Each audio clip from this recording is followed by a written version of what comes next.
Ok, muy bien.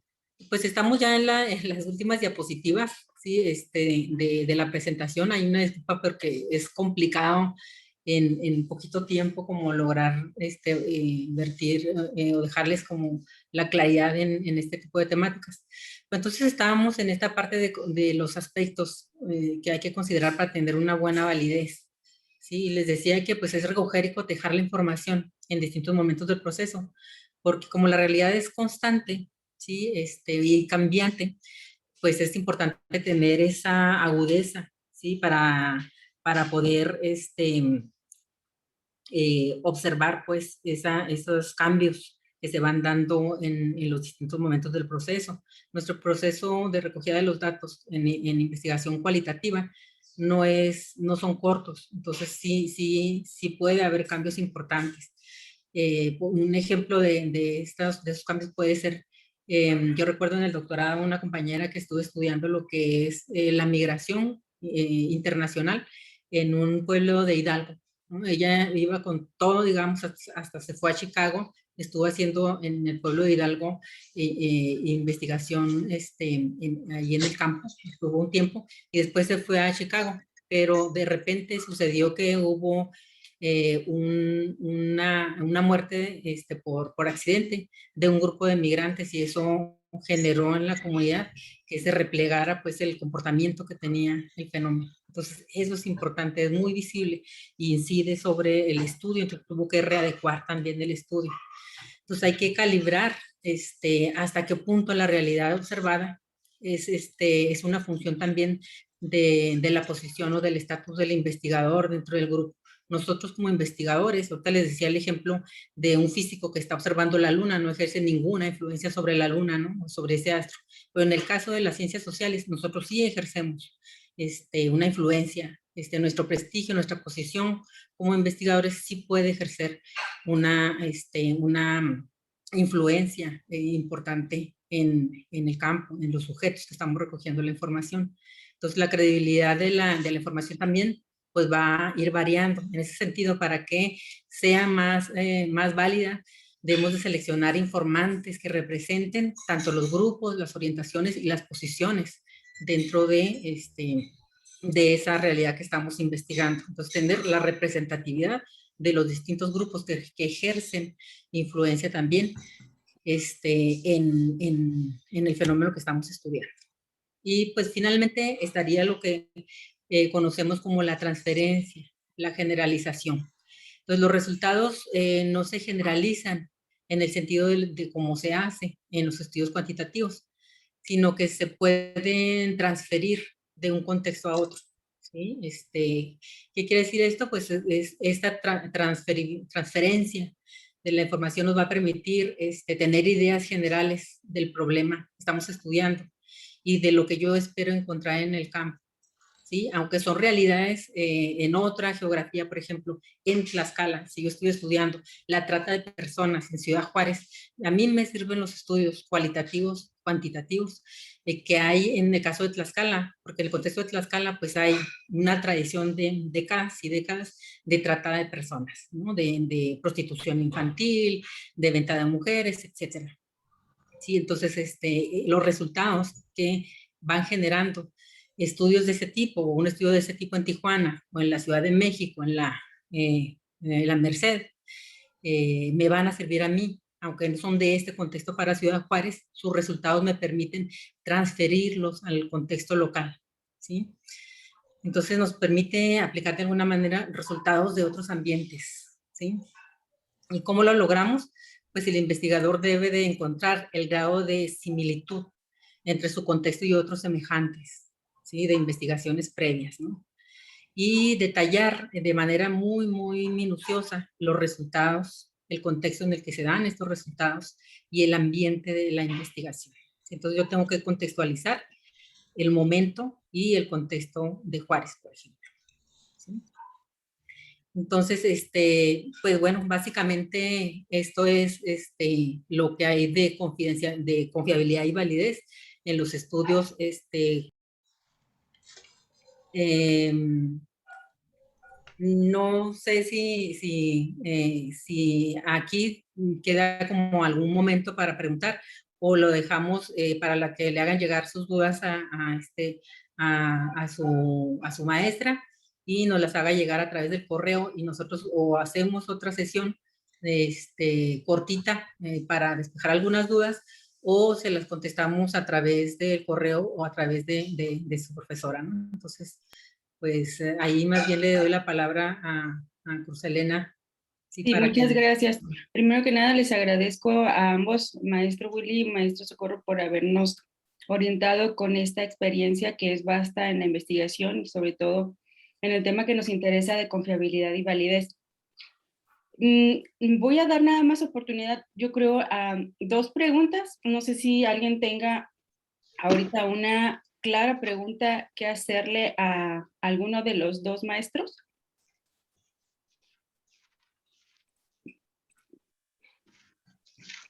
Levante la mano, ¿quién quiere preguntar? Chicos, o me ponen las preguntas. Bueno, ahí está ya una. Judith, adelante. Sí, buenos días a todos. Bueno, una pregunta, tal vez es muy sencilla, pero preguntarles, en cuestión de la validez, ¿cuántos expertos se deben o se pueden consultar para que se le dé validez? O sea, ¿es 1, 2, 5, 10? Y además, si deben utilizar alguna rúbrica para que ese experto dé validez. Y segunda pregunta, si nos pueden recomendar algún libro de metodología para la investigación. Sí. Si gusta, comento, Cruz, de una vez o damos oportunidad a otra pregunta. Sí, en este caso, Judith está haciendo cualitativo, entonces no sé si sea diferente o si sucede igual para el cuantitativo que el cualitativo, la cantidad de las personas expertas. Sí, no, pues si quieres comentar, Willy, Willy es cual y cuantitativo. Cual y cuante. No, muy interesante su pregunta, Judith. Le puedo comentar que un número establecido así como tal no se tiene porque también depende del tema, ¿sí? Y también depende de la disponibilidad de los expertos. Eso por un lado. Pero, por ejemplo, en mi experiencia, que me ha tocado ser ahora sí que consultado para validar instrumentos, he formado grupos hasta de 20 personas, ¿sí? Yo acabo, de hecho, hace como 2 meses, validar un instrumento, o sea, dar mi opinión sobre un instrumento justo en el tema de liderazgo, ¿sí? Obviamente, pues este estudio tenía más bien como características de corte cuantitativo porque se iba a trabajar con una muestra representativa en términos estadísticos. Entonces, ¿y por qué es importante, por ejemplo, en los estudios cuantitativos, considerar un número como este de 15, 20, a lo mejor con 10? Porque luego se pueden hacer esas pruebas de las que mencionábamos, ¿sí? Por ejemplo, el índice CAPA, el índice de concordancia, podemos hacer diferentes relaciones entre los evaluadores, ¿sí? Pero también podemos, por ejemplo, eh, tomar, ¿verdad? Hacer un resumen de todas las concordancias, ¿sí? La concordancia, digamos, global del instrumento, ¿sí? Entonces, bueno, depende del tema, le diría, y en mi experiencia, pues me ha tocado así como hasta 20, ¿no? En los estudios cualitativos seguramente pues es menos, ¿verdad? No sé, también reserva lo que diga Soco, pero hay como también estas diferencias, así como hay diferencias en términos de lo que son las muestras probabilísticas y que son representativas en los estudios cuantitativos versus los estudios cualitativos, donde la cantidad de casos, ¿no? No es pues la importancia no es en cuanto al número, sino en cuanto a la percepción, en cuanto al perfil del informante para poder dar cuenta del fenómeno o del evento o del problema que se esté analizando, ¿no? Ahí a lo mejor, por ejemplo, podemos trabajar con 5 o 6 personas para hacer un buen estudio cualitativo y en términos de evaluadores me ha tocado, ¿verdad? Yo no he participado, pero sí me ha tocado ver por ejemplo, tres expertos en diferentes, que trabajan como diferentes esferas o áreas del problema. ¿Sí? Ese será mi comentario. Yo me he encontrado en este proceso de investigación cualitativa desde 4 investigadores, especialistas, hasta 10. ¿Sí? Entonces, la importancia también de lograr como una confiabilidad también radica, decíamos ahorita, por poner un número como de que el 70% esté en concordancia, esté de acuerdo, ¿no? Entonces, de 10, 7, y de 4, pues 3, ¿no? Que sería el 75%. Entonces puede ser como una buena, un buen parámetro, una buena medida. Sí, nada más se me pasó comentar algo, un detallito, que también preguntaba Judith. Sí hay una rúbrica, Judith, también, ¿sí? Hay una rúbrica donde el evaluador, digamos, califica el ítem, ¿no? Puede ser dicotómica, esto es, digamos que si es pertinente o no, pero también puede en el caso de en la que yo participé, fue más bien así como en una escala tipo Likert, ¿sí? Hasta 4 o 5 categorías.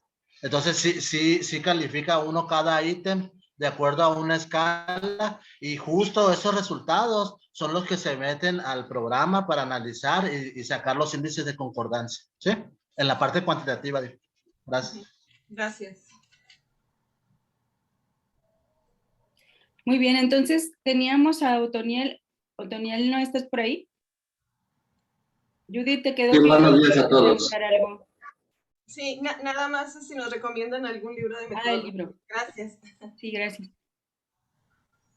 Sí, si gustan le mandamos ahí a la maestra. Me pueden mandar a mí los libros y yo se los Pero, paso. por ejemplo, ahorita de entrada, sí, recuerdo, por ejemplo, Jacqueline Hurtado, se los recomendamos mucho, ¿sí?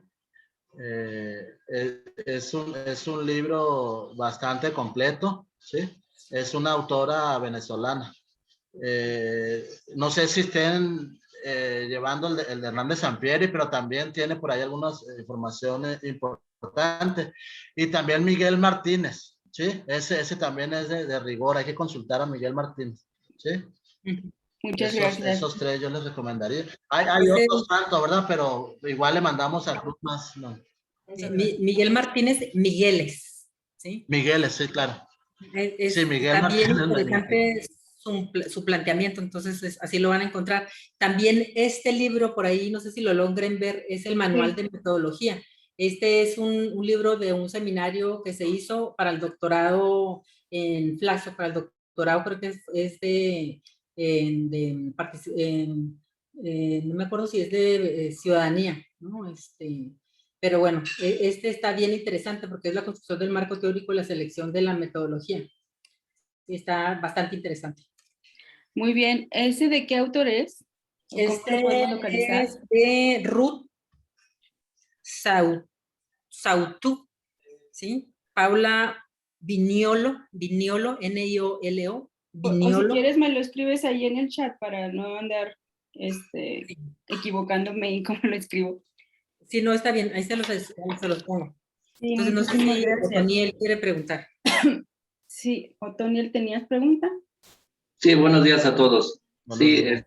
Mi investigación es de corte cualitativo también. Y pues bueno, quería preguntar con relación a esta calibración que mencionó la maestra Socorro. ¿Hasta cuándo es válido esta calibración en mi investigación? Es decir, si yo voy haciendo adecuaciones, cambios, ¿hasta qué momento pudiera ser válido una última calibración, como menciona el ejemplo del migrante, y que tuvo que hacer todas esas adecuaciones y esos cambios? Pues sí, para mí sí resulta importante. Gracias. Sí, los ajustes que va uno haciendo, adecuaciones o esta calibración que va haciendo en el proceso de investigación, puede ser en cualquier momento, sí, pero digamos, es como, esa es la bondad de la investigación, ¿sí? Que es flexible a lo largo de todo el proceso, incluso desde que estamos haciendo nuestro proyecto de investigación, escribiendo nuestros objetivos, podemos ir y regresar en cualquier fase del proceso de investigación, en cualquier etapa de la investigación. Lo que sí es que ya no podríamos regresar una vez que estamos cerrando nuestro análisis de los resultados, ¿sí? Ahí ya no, ya hacemos, estamos ya escribiendo, analizando, y escribiendo nuestras conclusiones y vamos escribiendo cada una de las reflexiones y conclusiones. Ahí lo que se hace, ya no regresamos, ahí lo que se hace es escribir en las conclusiones lo que sucedió y no esperábamos que sucediera, ¿sí? Porque pues la realidad social pues no depende de nosotros, su comportamiento, sino de los propios sujetos, e incluso a veces ni de ellos, ¿no? Entonces, más bien en las conclusiones ya ponemos si aconteció algo, pero ya no regresamos a calibrar. Lo ponemos en las conclusiones y decimos qué sucedió y que no esperábamos y que sería pertinente que en futuras investigaciones se tomara en cuenta, por ejemplo. ¿Sí? Entonces ya es cosas que no dependieron de nosotros, que podemos escribir, pero ya en las reflexiones finales, en las conclusiones. Sí, entonces podemos ir regresando en todas las fases del proceso para ir haciendo adecuaciones, pero no ya el momento de que ya recogimos toda la información y ya estamos haciendo el análisis. Y también depende incluso de los tiempos que nosotros tenemos, que nos dan en nuestra universidad o que nos da el agente socio financiero de la investigación. ¿Sí? Entonces, si estamos ya en puertas de entregar, pues ya no es tiempo o no hay viabilidad para regresar pues muy atrás en el proceso de investigación. Entonces hay que tomar como varias cosas en cuenta, ¿sí? Sí. Perfecto, muy claro, maestra. Muchas gracias. Muchas gracias. Sí, en el curso que estamos llevando ahorita, que es de Proyecto 4 se llama, precisamente estamos en la parte de aplicación del instrumento de investigación. Y se pretende que en todo este cuatrimestre, de aquí a diciembre, se pueda recoger los datos. Entonces tenemos todo el cuatrimestre, pero incluso si algunos no acaban en diciembre, porque la mayoría son docentes, directivos, ATPs, y están en contacto con sus alumnos, ya sea de manera virtual o con sus profes de manera en línea, o algunos han regresado a las aulas. Entonces, ahí es donde nosotros nos vamos a poner de acuerdo para poder abordar la recolección de los datos, en cómo la vamos a hacer de manera efectiva. Pero yo les comento que no se preocupen, de todas maneras, si ustedes no alcanzan a terminar, nos ponemos de acuerdo para ver qué otra cosa tienen que hacer para poder lograrlo. Y todavía les va a faltar el siguiente año para poder refinar los resultados, para poder escribir, para poder redactar todo lo que quede pendiente. Y última pregunta ya para terminar la sesión. Me dice Eva que a qué se refiere con rigor en la investigación cualitativa y cómo se aplica. Este concepto de rigor lo maneja Hernández Sampieri y su equipo. Sí, miren, este aspecto de rigor tiene que ver con la cuestión de la validez, ¿sí? De los instrumentos, ¿sí? ¿Qué tan fieles vamos siendo a esta validez y a esta posibilidad de validar nuestra información a través de la triangulación de la mirada de otros expertos, a través de la triangulación de distintas fuentes, triangulación por distintas vías, ¿no? Pero son conceptos que utilizan dependiendo del grupo de investigación. Entonces, como bien dice Cruz Elena, este es un concepto que utilizan Hernández Sampieri y el grupo de investigación, que tiene varias décadas haciendo reajustes, agregando, enriqueciendo el libro de metodología para las ciencias sociales que plantean ellos, ¿no? Que se ve incluso en muchas universidades, ¿no? Que se toma como una parte de la guía, es bastante exhaustivo. Pero no, este asunto de rigor tiene que ver con la cuestión de cientificidad, pues, de la información, obviamente, pero no lo van a encontrar en todos los manuales o los libros de metodología de las ciencias sociales. Entonces es una área un término, concepto que utiliza Hernández Sampieri. Entonces también en la cuestión de la validez es importante que nosotros establezcamos muy claramente entre los investigadores validez externa, tengamos muy en claro los conceptos metodológicos que estamos utilizando, pues que no pares con el que estamos discutiendo, los resultados y la interpretación de los datos, el análisis, que tengamos claro los conceptos metodológicos y teóricos que vamos a utilizar. En este caso, si vamos a utilizar rigor, que todos entendamos qué es el rigor, ¿sí? O si utilizamos otro concepto, que todos tengamos esa misma medida, digamos, ¿sí? De concepto. Y muchísimas gracias, maestra Soco.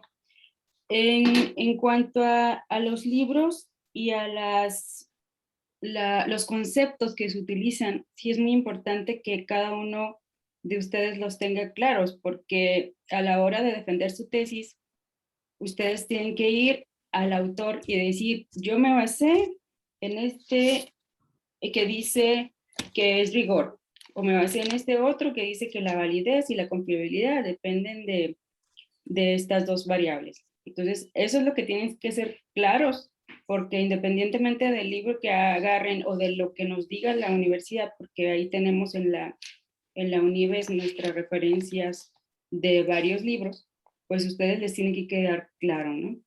Entonces, pues muchísimas gracias, Socorro, yo creo que ya te dejo para tus pendientes porque ya nos pasamos de la hora. Y pues yo voy a recibir de todas maneras las preguntas ya sea en el foro de dudas de la plataforma o por correo electrónico, y ya las voy compartiendo con ustedes para alguna asesoría extra. Muchísimas gracias. Sí, no, pues muchas gracias a ustedes también.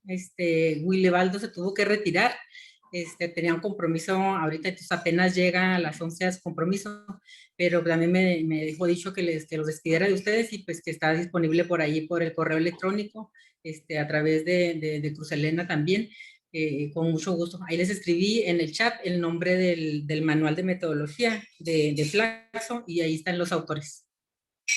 Muchísimas Muchas gracias. Entonces me despido de ti y gracias al maestro Willy también. Y si alguno tiene alguna duda ahorita, yo me quedo con el que tenga dudas para poderlas despejar. Y ya en este momento, pues le damos las gracias a la maestra Socorro para que pueda continuar con sus Gracias, hasta luego. Gracias.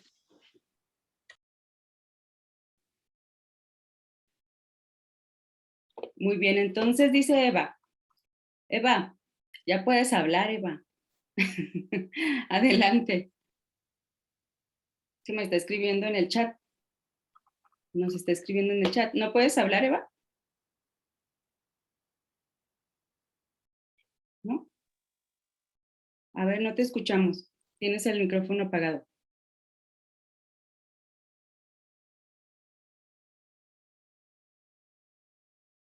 No, parece que no. Bueno, dice Eva, ¿significa entonces que los criterios se toman en cuenta dependiendo del autor?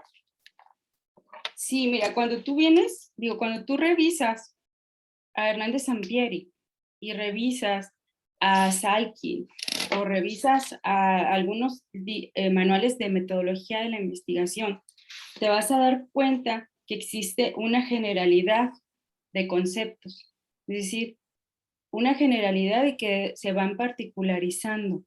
En este caso, la maestra Socorro nos particularizó de manera minuciosa y de acuerdo a su experiencia, el cómo ella hace la confiabilidad y validez, que a fin de cuentas los términos son diferentes. Si se fijaron, es la confiabilidad externa y la interna, que nosotros manejamos mucho o que tenemos que manejar mucho la interna, porque son con nuestros colegas con quien nosotros podemos validar nuestros instrumentos también.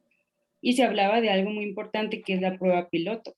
Entonces, es como cuando tú tienes que manejar toda la generalidad de conceptos y al final te percatas, ya cognitivamente, esto es esto, ¿sí? La confiabilidad, acá se le llama así, o la validez, acá se le llama así.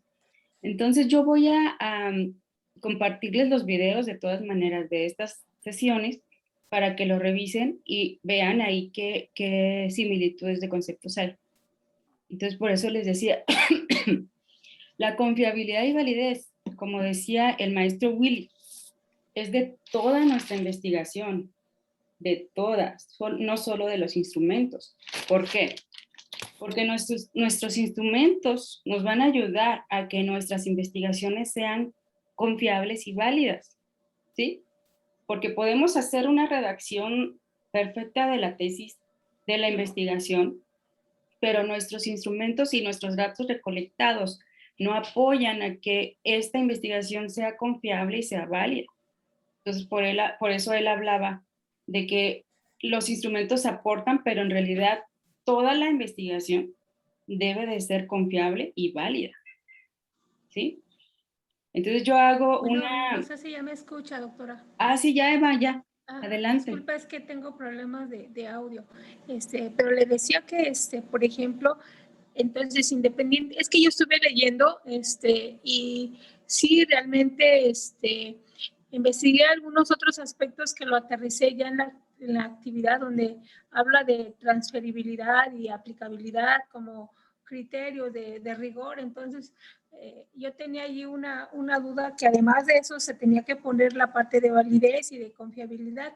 Entonces estaba yo un poco desorientada en ese sentido, tenía yo muchas dudas. Entonces significa que la validez y la confiabilidad, se supone que esos son los dos estándares de rigor científico, independientemente del tipo de investigación que se dé, ¿no? Ya sea cualitativa o no cuantitativa. ¿Es correcto? Sí, Eva. Sí, sí. Para los dos métodos aplica, pero ya ves que en cualitativo es diferente que en cuantitativo. Ahí estamos como muy... nos tenemos que poner muy listos, porque ya ves cómo habló diferente la maestra Socorro al maestro Willy. Entonces, la maestra Socorro hablaba mucho de, me voy acercando a mis sujetos de estudio, incluso tengo cuidado para llegar, por dónde voy a llegar, cómo me voy a presentar, con qué voy a empezar. Por eso decía ella, hablaba de la descripción de nuestra forma de implementar los instrumentos de investigación. Entonces, ¿cómo voy a llegar? ¿Qué voy a decir? ¿Qué voy a observar? Y es cierto que nosotros influimos cuando nos presentamos ahí, ya sea con nuestros docentes, con nuestros alumnos, con los equipos directivos, con quienes ustedes estén abordando lo que es el sujeto de estudio. Y hablaba precisamente de esa parte en donde nosotros tenemos que compartir, como en tipo coloquio, nuestros resultados, nuestros avances, incluso nuestros instrumentos, sin el temor de decir, ay, es que mi instrumento está mal, o mi instrumento es demasiado bueno y no lo quiero compartir. Entonces, con esa idea de presentarme para incluso ser susceptible de críticas, pero estas críticas tomarlas de la manera mejor, de la mejor manera. ¿Por qué? Porque me van a ayudar a avanzar y a tener claridad en lo que quiero hacer. Entonces el maestro Willy hablaba ya de constructo, de criterio, de contenido, que esas son las validez que se usan mucho en la parte cuantitativa. Correcto. Y que se usan Sí. fórmulas y que se usan estadísticas Sí. él habló mucho de eso. Y si te fijas, habló de grupos grandes. Dice, estoy haciendo un estudio en Juárez, en Guadalajara, en México y en no sé dónde. Y así, pues ahí sí tienes que usar la estadística, es una percepción o un enfoque cuantitativo. Y pues también, también sirve algunas de las cosas que él utilizó para nuestros métodos cualitativos. De acuerdo. Muchas gracias. Gracias, doctora. De nada, Eva. ¿Alguien más quiere decir algo?